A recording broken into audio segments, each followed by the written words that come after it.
Okay, may pag-asa ba ang isang average student na makapasa sa UPCAT? Pag-asa. Ang pag-asa ay chance, di ba? Chance or probability. Alam nyo, ang UPCAT ay isang game of probabilities. Doon pa lang sa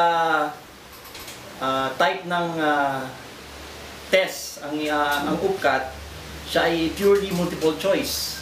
So sa bawat item, may 4 na choices.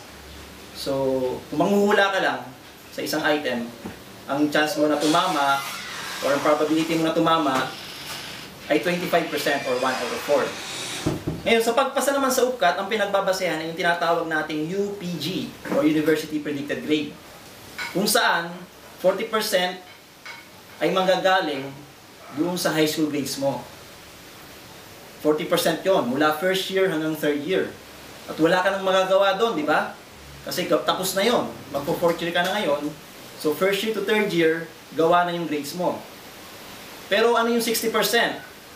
Yung score mo syempre sa UPCAT. So kung ang pagbabasehan natin ay grades, nung ikaw ay high school, first year to third year, medyo, kung average ka lang, syempre lamang na sa'yo yung mga matataas ang grades. Pero mas mataas pa rin ang 60% sa 40%. So ibig sabihin, kailangan mong magdoble kayod sa UPCAT sa pagre-review para mapataas mo yung score mo. Kasi 60% yung hahabulin mo ngayon. Tapos na yung 40% eh. So may pag-asa ba? Meron. Kailangan mo lang seryosohin at pagbutihin sa pagre-review. Kung pag-asa at pag-asa rin lang ang pag-uusapan sa mga average students na nakakapasa sa UPCAT, eh wala naman akong ibang masasabi o maipupruweba sa lahat kundi yung mga anak ko. Hindi ko sinasabing hindi sila matatalino, pero pagdating sa kanilang mga eskwelahan, pareho silang galing sa public school, hindi naman sila honor students. Pareho silang average students lang. Pero dahil nga sa alam nila na 60% ng pagko-compute ng UPG ay manggagaling sa UPCAT score, talagang pinagbutihan nila sa pagre-review.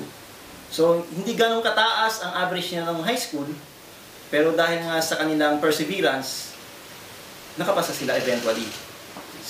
Yung panganay ko, si Paul, ngayon ay BS Chemical Engineering sa UP Los Baños, at yung pangalawa kong anak, si Elma, ngayon ay BS Business Economics sa UP Diliman. So, both were average students during their high school days, pero nakapasa sila sa UPCAT.